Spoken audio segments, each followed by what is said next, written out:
اور بعد السلام سوال کرنے والے نے یہ پوچھا ہے کہ آغا صاحب فجر کی نماز کے بعد یا فجر کی نماز سے پہلے ہم جو ہے وہ نیند سے نہیں اٹھ پاتے یا نیند کا غلبہ زیادہ ہوتا ہے، تو نماز شب پڑھنے کے لیے کیا ہم عشاء کی نماز کے وقت بعد کا وقت جو ہے اسے انتخاب کر کے عشاء کے بعد ہی نماز شب ادا کر سکتے ہیں یا نہیں؟ اس کی وضاحت فرمائیے گا۔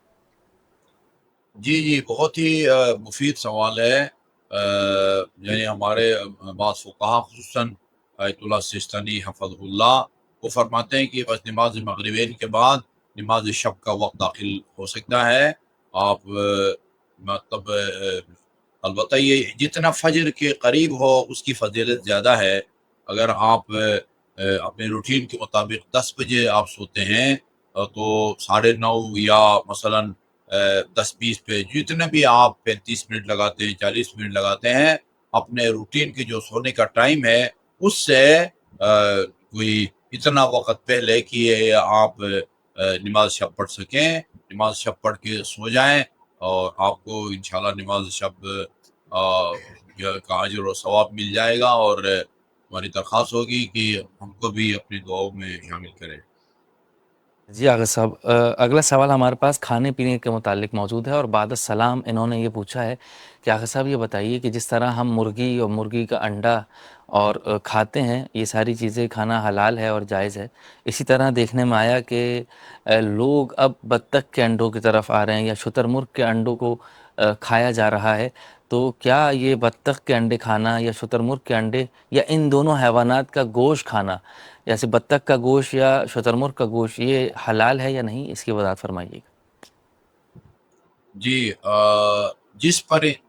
جو پرندہ حلال گوشت ہے اس کے انڈے بھی حلال ہیں، اور یہ دونوں جو جانور ہیں یہ دونوں کے دونوں حلال گوشت ہیں۔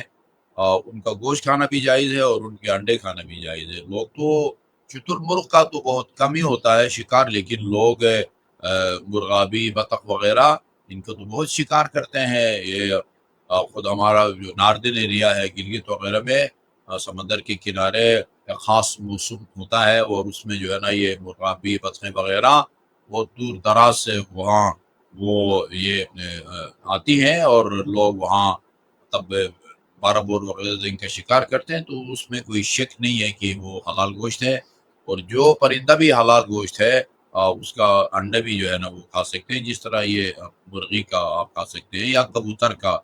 غرض یہ کہ فارمولہ یہ ہے، کلیہ یہ ہے کہ جو پرندہ بھی حلال گوشت ہے اس کا انڈا بھی حلال ہے۔ جی آغا صاحب، بہت بہت شکریہ۔